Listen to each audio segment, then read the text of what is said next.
Well, let's discuss this further now with our guest, Srimal Fernando, specialist in international relations, joining us from Colombo. Many thanks for joining us on the programme. It's good to see you.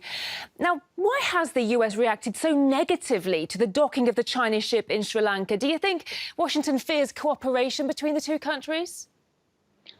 Thank you very much, Nikki. So in 2020, Sri Lanka has had a new foreign policy doctrine called India First Foreign Policy.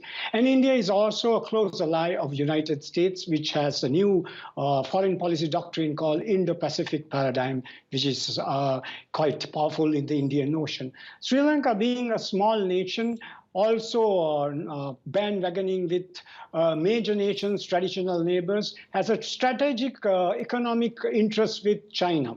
And also in the India First Foreign Policy doctrine, Sri Lanka has assured not to jeopardize the security interest of India on any means. So these concerns, along with India being the closest neighbor and the nearest, as well as United States and China being traditional countries that has very strong economic diplomacy, Sri Lanka has to balance its economic as well as security dynamics with India and the traditional neighbors. This is how I see the current situation on this matter. Of course, the Belt and Road Initiative sees China actively strengthening its relations with many regions of the world.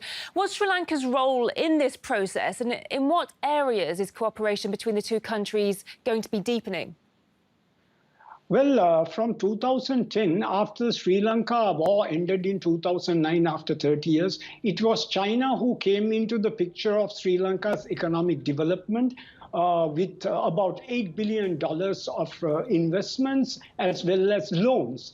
And in this regard, building ports like Hambantota Port, which is strategically located near a major maritime route, which has about 60,000 ships passing by, as well as building roads, infrastructure, and other means, as well as the port city, were key economic diplomacy, bilateral relationship in strengthening the trade apparatus. However, India, being the closest in the recent past, has come with new credit lines to cushion the country's economic crisis, and it has played a major role.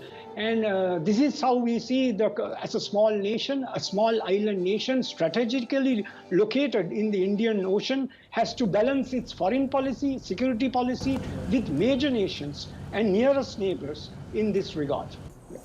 So just break it down for us how a stronger relationship with China will benefit Sri Lanka.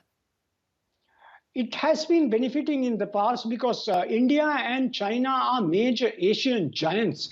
And economic diplomacy, when it comes to economic diplomacy, these two countries have played a major role in Sri Lanka's economic upliftment and even bringing about human development indicators. In the last few years, Sri Lanka's per capita income has been about $4,000, and it has an export market of $15 billion.